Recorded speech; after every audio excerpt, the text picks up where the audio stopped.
Welcome back to Dragon Ball Dissection December. It's the second video of the month. And clearly I'm sick. I don't think my voice has ever been affected in a video I've done even after all these years. But the show must go on.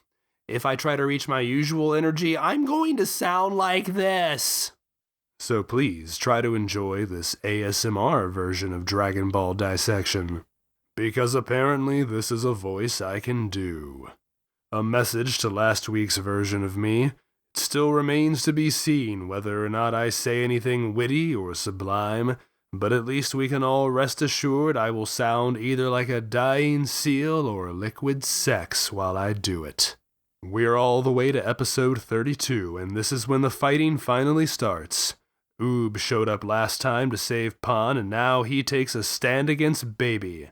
That goes on for about an episode and a half. He even gets a power-up where Mr. Buu merges with him. But in the end, he gets turned into chocolate by his own Choco Beam, and Baby eats him. Oob is such a weird character.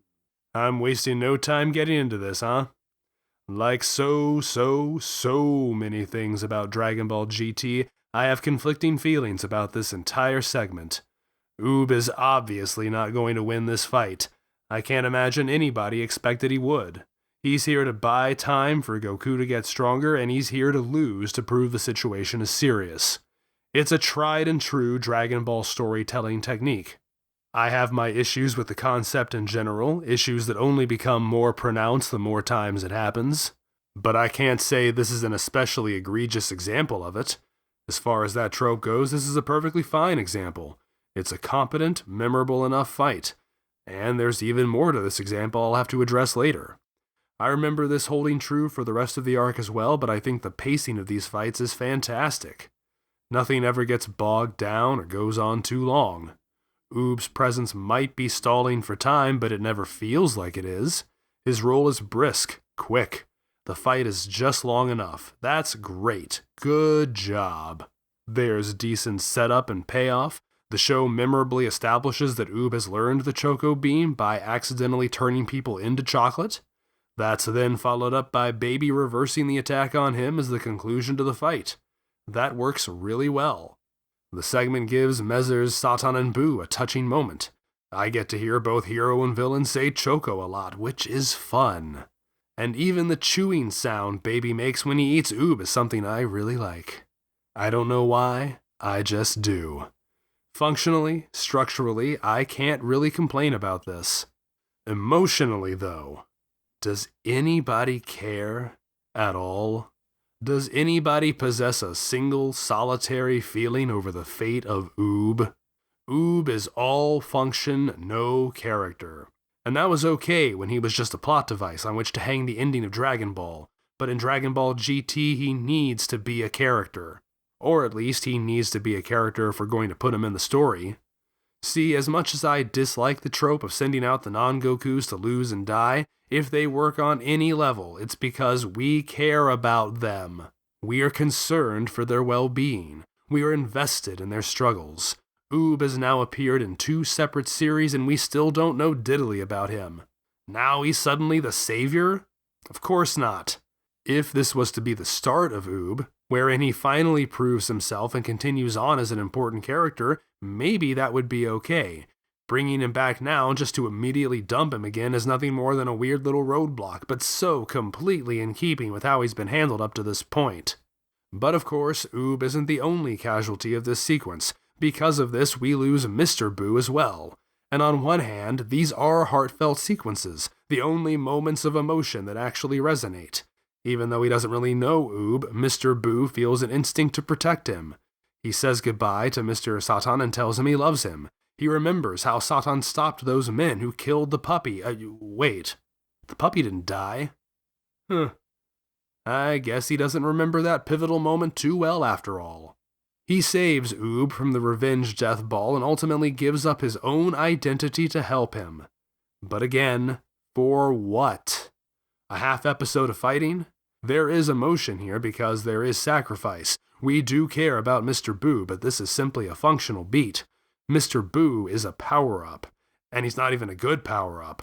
While the bond and combination makes sense, this isn't exactly some necessary conclusion we've all been waiting for. I don't even think it was a necessary conclusion for Piccolo and God, but at least it represents some kind of cap to a long-traveled character journey. This comes out of nowhere, it goes nowhere, and it sacrifices the far more interesting character for the sake of the non-character. It's actually really funny. When Oob shows up and incorrectly learns that Goku has died fighting Baby, he reminisces on his memories with Goku, which are all just clips from GT Episode 1 because that's the only time we've seen him in this series. Most of these are generic fighting clips, so they don't even carry the emotional weight the scene is going for. Honestly, it would have made far more sense to pull in clips from the last episode of Z. Not only are they far more meaningful, but enough time has passed to potentially make them seem nostalgic. But I can't deny that using these clips is the honest storytelling approach. This flashback is what Oob is, a bunch of nothing masquerading as something important. And this is really weird to me because while I opened by saying my complicated feelings here are similar to a lot of other elements of Dragon Ball GT, I realize now it's actually for the opposite reason of most of those other examples. I usually say that there are fantastic concepts that get lost in the details. Here, the details are perfectly fine. As I said, the structure, pacing, and execution of the fight are good, and it even manages to mix in a good character sacrifice. But it's an idea that, even on paper, doesn't sound that compelling. Because nobody cares about Oob. As long as we're on the subject, Tokunaga Akihito's score for this show is really starting to grow on me. Yeah, I know this doesn't seem like it, but we are still on the subject, I promise. It wasn't really until I saw the series in full that I began to appreciate it. Sometimes the horns seem a little too synth. At first, the only tracks I found memorable were the ones that were instrumentals of the theme songs, but as different as it is to classic Kikuchi, it does build an identity, especially when the show starts adding the 10th anniversary movie tracks. However, there is one piece of music that I will never forget, mostly because I swear I've been listening to it since I was a kid. And its first use is in the scene where Mr. Buu appears to Oob. We are still many years out from the Yamamoto Kenji plagiarism scandal in Dragon Ball Kai, but you cannot tell me that this piece is not almost directly lifting Luke and Leia's theme from Return of the Jedi. Only the resolution goes in a different direction. Thankfully, I already made a comparison video of this several years ago that I posted to social media. Let's see if I can do this without getting in trouble. Let me just do it in teeny tiny snippets.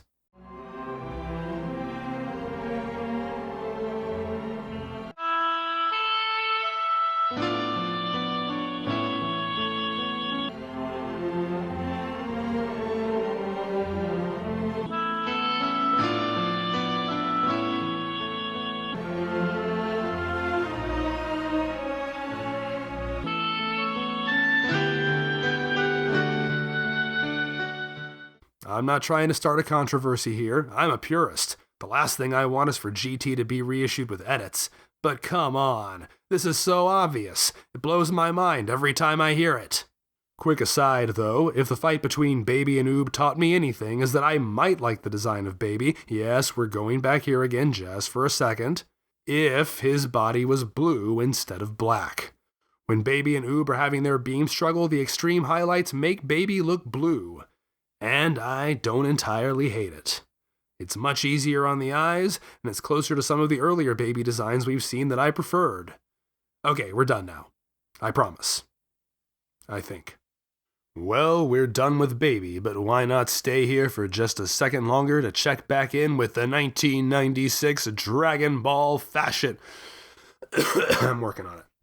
Well, here's the awkward. We actually just hit 1997, but because I've spaced this out, all of these designs are from 1996, or were at least introduced in 1996, so, I just don't really think it's all that necessary to create a new animation right now. Look, maybe you think I'm just being lazy, but I think there's some logic to this. I don't know, shut up.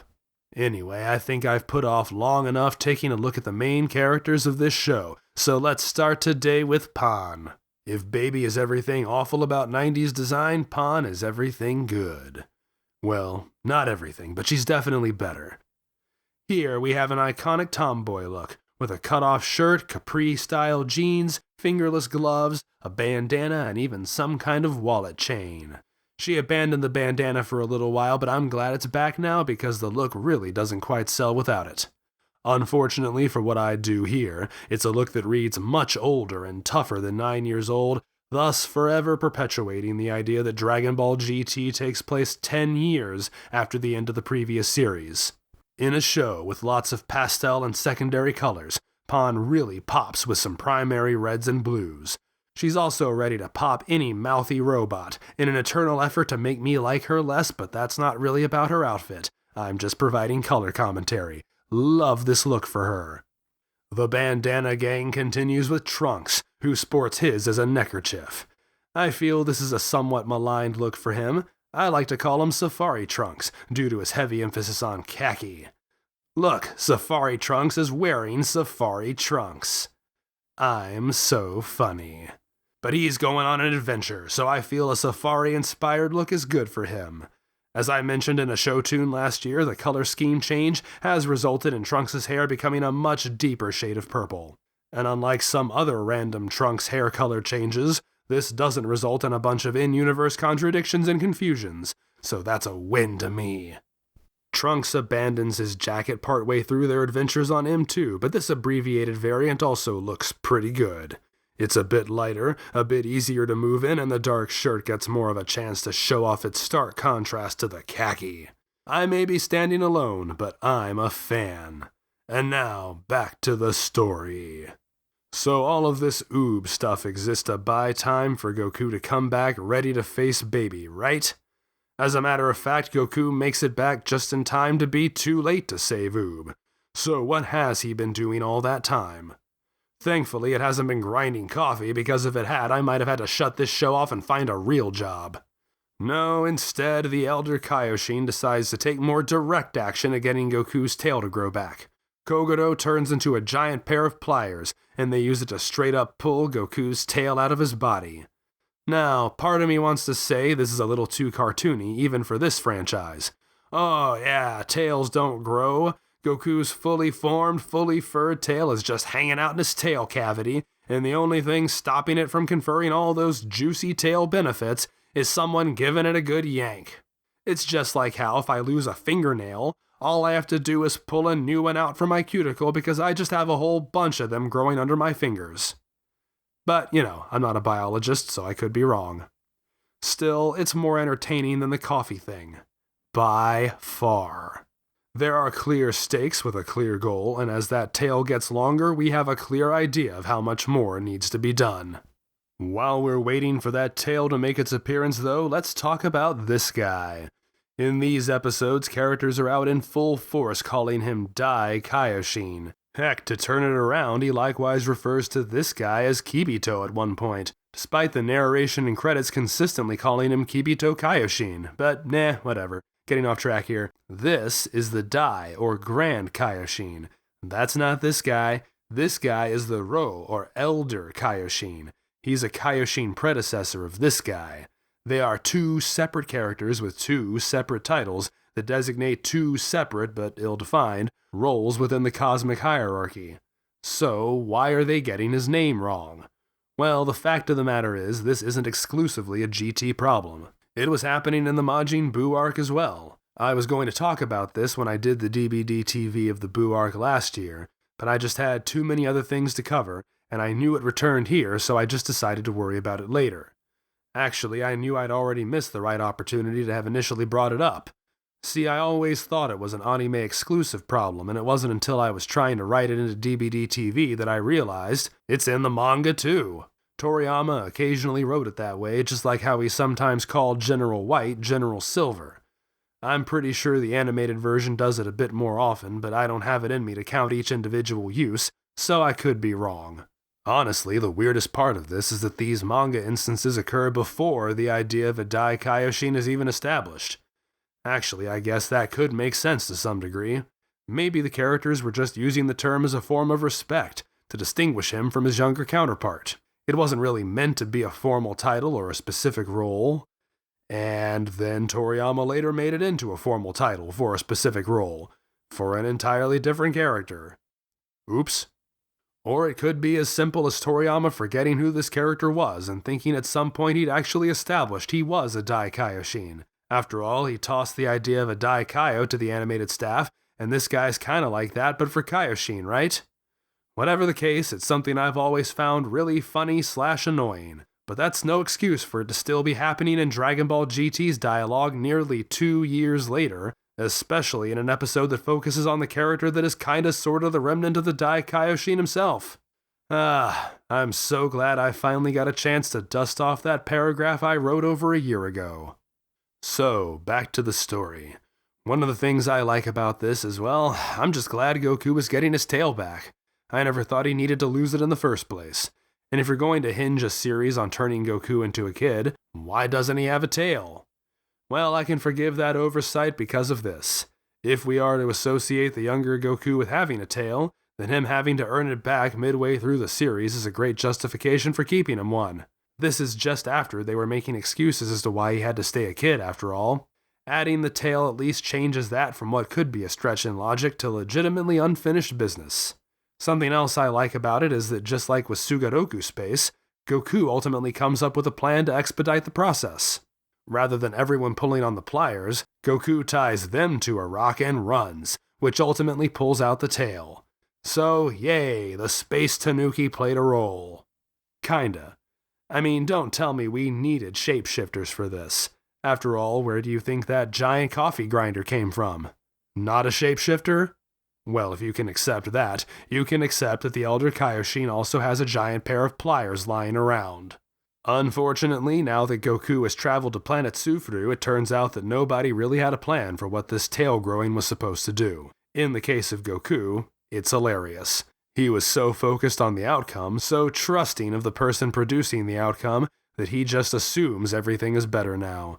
He brags so much to Baby that this tail is going to change everything. And then he gets his ass kicked. Even Baby seems disappointed by this, and I love their back and forth. Come on, I have to at least be a little bit better. Yeah, no, not even a little bit. I love that. It's a little less believable that the Elder Kaioshin seems confused by this. Yeah, his tune is going to change in the upcoming episodes, but right now he specifically says he doesn't know what's going on. At the end of this episode, when Goku transforms into a great ape, he acts like this is exactly what he was hoping for. But if that was what he was hoping for, why would he think just giving Goku the tail would make him transform? I could accept that maybe he doesn't know much about Saya biology, but if that's the case, how would he have come up with this tail plan in the first place? And I haven't even gotten into Baby's reaction to this. When he sees Goku transforming, he thinks to himself that his memories from Vegeta tell him that this is a great ape. What? Why does he need Vegeta's memories to tell him this? He had a whole flashback showing a bunch of great ape Saiyans wiping out his people. Even if he wasn't physically present, he's specifically programmed to know this stuff. It's the whole reason he exists. So, sure enough, in the next episode, Baby suddenly gets all into expositing how his species was wiped out by great ape Saiyans. Yeah, I know. And you know. So why didn't you know last week? So I guess technically I'm getting ahead of things here, but I wanted to end on the really big note, you know? After Baby smacks Goku away, Goku looks up at the Earth. He remembers his friends and all the adventures he had there. I love that he refers to it as his playground. But he laments that he might not be able to save it this time. And that's when it happens. As he is no longer on Earth, the Earth in the sky ends up functioning as a moon, and that causes him to transform into a great ape. Now look, I don't know exactly how this works with the fake science that has already been established. Should the Earth be able to reflect 17 million Zenos worth of Brutes waves like the moon would? Should I take GT seriously on this, given that 2 episodes from now, it's going to get that figure wrong and say 17,000 Zeno? I don't know. Whatever. If any moon, no matter the size, can somehow make this work, I can accept that if the Earth is functioning as a satellite to Sufru, then this is fine. Whatever. Who cares? But this is brilliant. I love this. Not only does it reflect, pardon the pun, Goku's role, it also reflects Baby's. Admittedly, this is part of why I'm still confused as to why Goku is Baby's nemesis, because Goku is not a Saiyan, not really. He's an Earthling. And because he's not really a Saiyan from the perspective of his character, but an amalgamation of the best traits of both of his people, then he's not going to transform the same way. He's not going to be a vicious conqueror keeping an eye out for a full moon to get his power. He's not going to be launching a power ball into the sky to force the issue. He'll be looking towards his planet, wistfully grieving his inability to save it. Like with the Genki Dama, that's where he gets his power from. That's what sets him apart from Baby. On the other hand, this is Baby very much being hoisted by his own petard. He set up this confrontation. He set up these specific circumstances. Remember that Earth doesn't even have a moon anymore. This transformation could never have happened if Baby hadn't made his own planet and positioned it right next to Earth. His ultimate gambit to make a Sufurian paradise is the exact same thing that is now putting him in imminent danger of Saiyan wrath. He let a rampaging Saiyan monster loose on his new planet in the exact same way they rampaged his old planet. And that is a far more satisfying story beat than, oh, God put the moon back, or even, I know how to make a fake moon. These are the themes of the story being played out through the mechanics of the story. That's how you can make an interesting battle, and that interesting battle will start next time. Thanks so much for watching. I really hope my voice is returned by next week. Dragon Ball Dissection December continues then with a little old transformation. You might have heard of it. It's called Furious George, and you can see it right now as a $10 or higher patron. I hope to see you there. It's going to be a blast. It's going to be a lot of blast because, that's how fighting works in Dragon Ball. There are blasts. They usually come out of the hands. I'm over-explaining the joke. I should probably go now. I'll see you next time. Bye-bye.